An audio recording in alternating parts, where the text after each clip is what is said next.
नमस्कार, मैं हूं सचिन यादव। वक्त के कैलेंडर से एक साल और गुजरने को है और फिर नया साल नए अंदाज के साथ आगाज करेगा। लेकिन साल 2023 के 12 महीने किसी न किसी खबर, किसी न किसी घटना की वजह से सुर्खियों में शुमार रहे। ये साल बहुत हैपनिंग रहा और कई यादों को हमारे पास छोड़कर गुजरा।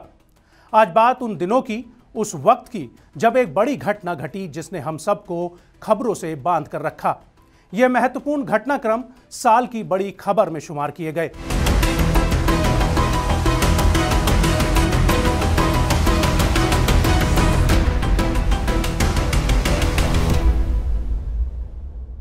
हर साल की तरह 2023 भी उतार चढ़ाव से भरा रहा। साल 2023 में चाहे बात राजनीति की हो या फिर साइंस या फिर प्राकृतिक आपदा की, देश दुनिया इनकी हलचल को सांस रोककर देखती रह गई। साल 2023 में दुनिया ने कई सारी भीषण प्राकृतिक आपदाएं देखी। तुर्की सीरिया में विनाशकारी भूकंप से लेकर लीबिया में आई बाढ़ तक कुदरत ने जब इंसानियत पर गुस्सा दिखाया तो बड़े पैमाने पर तबाही मचाई और सैकड़ों जानें लील गई। और इसी के साथ एक बार इंसान को कुदरत के आगे घुटने टेकने ही पड़े।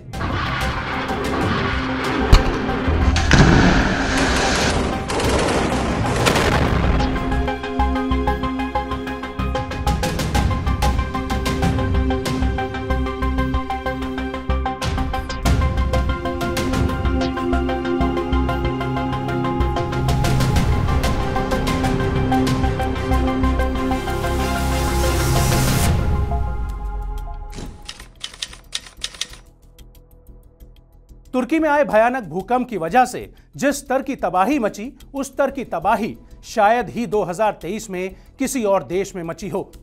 तुर्की में फरवरी 2023 में आए भूकंप ने ऐसी तबाही मचाई कि एक झटके में हजारों लाशें भिज गईं। पिछले 20 सालों में तुर्की में आया सबसे विनाशकारी भूकंप साबित हुआ। 6 फरवरी को सीरिया की उत्तरी सीमा के पास दक्षिणी तुर्की में 7.8 तीव्रता के झटके महसूस किए गए। इसके 9 घंटे बाद दक्षिण पश्चिम में लगभग 95 किलोमीटर की दूरी पर 7.7 तीव्रता के साथ धरती दोबारा हिली। एक झटके में सैकड़ों इमारतें ताश के पत्तों की तरह ढह गईं। ये दो झटके जब तक रुके तब तक गगनचुंबी इमारतें मिट्टी के ढेर की तरह दिखाई देने लगी थी। चारों ओर बस चीख पुकार का शोर सुनाई पड़ा। इस आपदा में 50,000 से ज्यादा लोगों की जान चली गई और हजारों लोग बेघर हो गए और 11,000 से ज्यादा छोटी बड़ी इमारतें जमींदोज हो गईं। बताया जाता है कि तुर्की भूकंप के चलते करीब 10 फीट खिसक गया।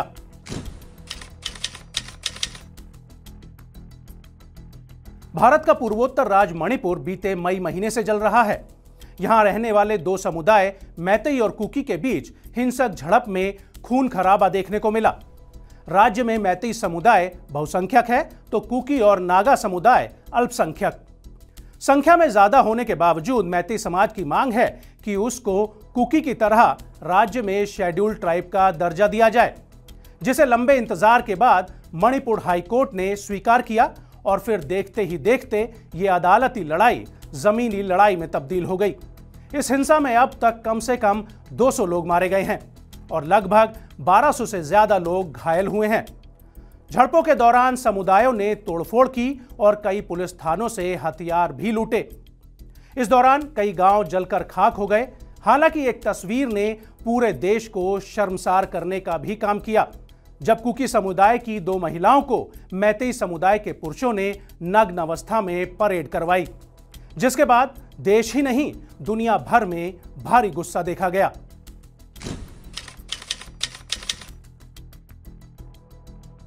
देश को नया संसद भवन मिला। ब्रिटिश राज में बना संसद भवन करीब 100 सालों तक भारत के राजनीतिक इतिहास का गवाह बना।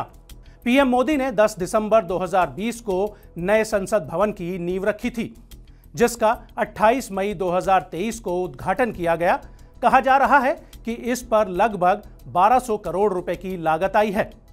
पुराने संसद भवन में लोकसभा के लिए 543 सीटें जबकि राज्यसभा के लिए 250 सीटें हैं, जबकि नए भवन में लोकसभा की 888 और राज्यसभा की 384 सीटें हैं।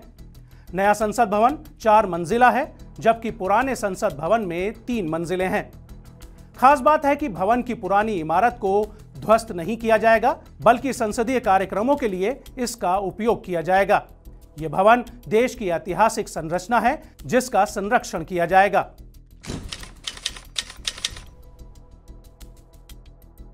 देश के लिए जून की शुरुआत बेहद ही दर्दनाक रही थी।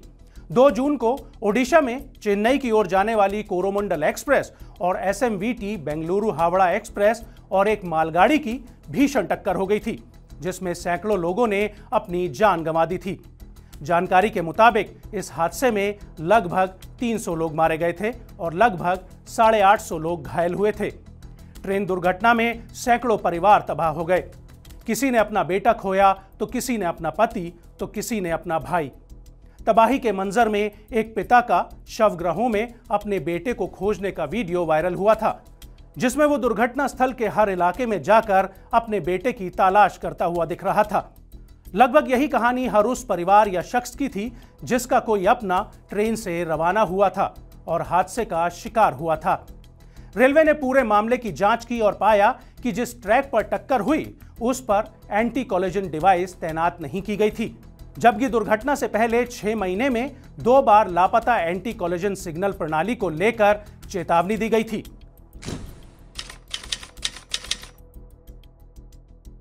बात यही नहीं थमी। जुलाई में भारत को प्रकृति की मार भी खानी पड़ी। दरअसल हिमाचल प्रदेश में भारी बारिश के कारण पूरे राज्य को विनाशकारी भूस्खलन और बाढ़ का सामना करना पड़ा था। देवभूमि हिमाचल में आपदा ने पूरे खूबसूरत टूरिस्ट प्लेस की खूबसूरती को खत्म कर दिया था और करोड़ों रुपए की संपत्ति तबाह कर दी थी। सरकार के आकलन के मुताबिक राज्य को लगभग 12,000 करोड़ रुपए का नुकसान हुआ था। मॉनसून के दौरान हिमाचल में 300 से ज्यादा लोगों की मौत हो गई। वो कभी वापस नहीं लौटेंगे और उनके परिवारों को ऐसे दर्द दे गए जो ताउम्र नहीं भरेंगे। कहा गया है कि देवभूमि में बरसात, बादल फटने, बाढ़ और भूस्खलन से हुए नुकसान ने हिमाचल में विकास की गति को शून्य करने के साथ विकास में 10 वर्ष पीछे लाकर खड़ा कर दिया है। दावा है कि इस बार 41 साल बाद राज्य में बादल आफत बनकर बरसे हैं।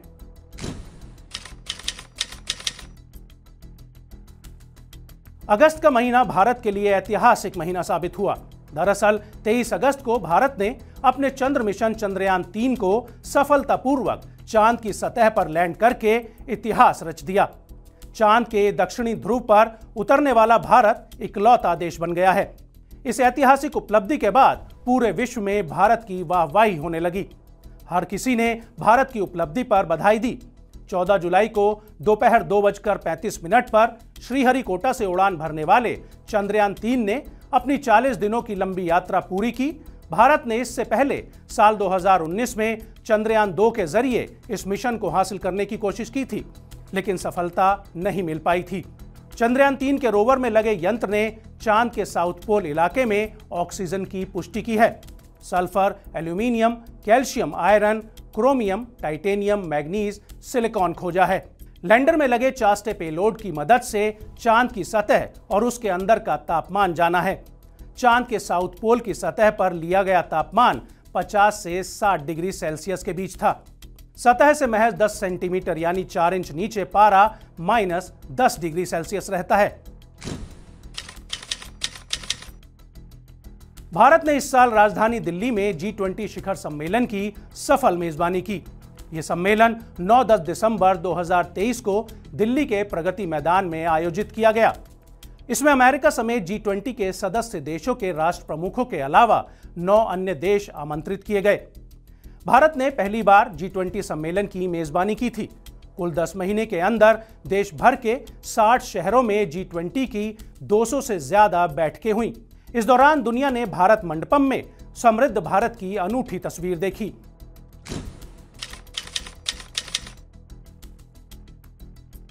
इजराइल और फिलिस्तीन के बीच चल रही बरसों पुरानी जंग एक बार फिर भड़क उठी। 7 अक्टूबर को इजराइल पर 20 मिनट के अंदर करीब 5000 से ज्यादा रॉकेट दागे गए। इजराइल को झकझोर देने वाला यह हमला फिलिस्तीन के आतंकी संगठन हमास ने किया था। इसके बाद हमास ने इजराइल पर जमीन और आसमान से जोरदार हमला बोला और सैकड़ों नागरिकों को अगवा कर लिया। इसके बाद इजराइल ने भी हमास पर ताबड़तोड़ हमले कर बैकफुट पर धकेल दिया। इजरायली पीएम बेंजामिन नेतन्याहू ने ऐलान किया कि जब तक हमास आतंकियों का जड़ से खात्मा नहीं होगा तब तक यह युद्ध जारी रहेगा।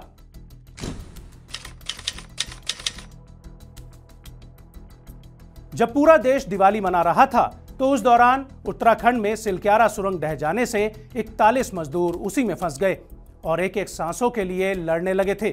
दरअसल टनल का निर्माण चारधाम महामार्ग परियोजना के हिस्से के रूप में हो रहा था, जहां काम कर रहे 41 मजदूर रोजाना की तरह अपने काम पर गए, मगर दुर्भाग्यवश भूस्खलन की वजह से टनल के रास्ते पर पहाड़ धंस गया और सभी 41 मजदूर उसी में फंस गए, जिनका 17वें दिन सफल रेस्क्यू किया गया।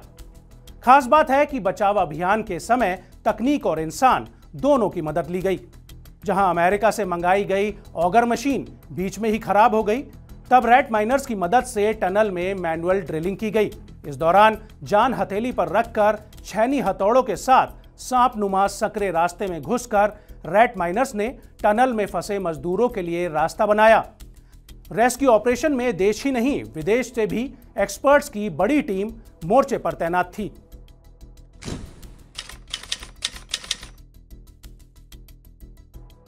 राजनीतिक मायने से भी साल 2023 काफी महत्वपूर्ण रहा। विजय रथ पर सवार बीजेपी को चुनौती देने के लिए सभी विपक्षी दलों ने इंडिया गठबंधन बनाया, जिसमें 20 से ज्यादा पार्टियों ने एकजुटता दिखाते हुए साल 2024 में होने वाले लोकसभा चुनाव में लड़ने का ऐलान किया। हालांकि हिंदी पट्टी के 3 बड़े राज्यों में हुए विधानसभा चुनाव, जिन्हें लोकसभा चुनाव से पहले का सेमीफाइनल के तौर पर देखा जा रहा था, चुनावी नतीजों ने एक बार फिर विपक्षी दलों को झटका देते हुए बीजेपी के हौसले बुलंद किए। राजस्थान, मध्य प्रदेश और छत्तीसगढ़ विधानसभा चुनावों में बीजेपी ने कांग्रेस को करारी हार देते हुए प्रचंड जीत हासिल की। खास बात है कि बीजेपी अपने दम पर 12 राज्यों में सत्ता में है, वहीं कांग्रेस अकेले दम पर महज 3 राज्यों में सिमटी है। इसके बाद आम आदमी पार्टी ने सबको चौंकाते हुए एक प्रमुख विपक्षी दल के रूप में अपनी स्थिति को मजबूत किया। 2 राज्यों में सरकार के साथ दूसरी सबसे बड़ी विपक्षी पार्टी बनी है।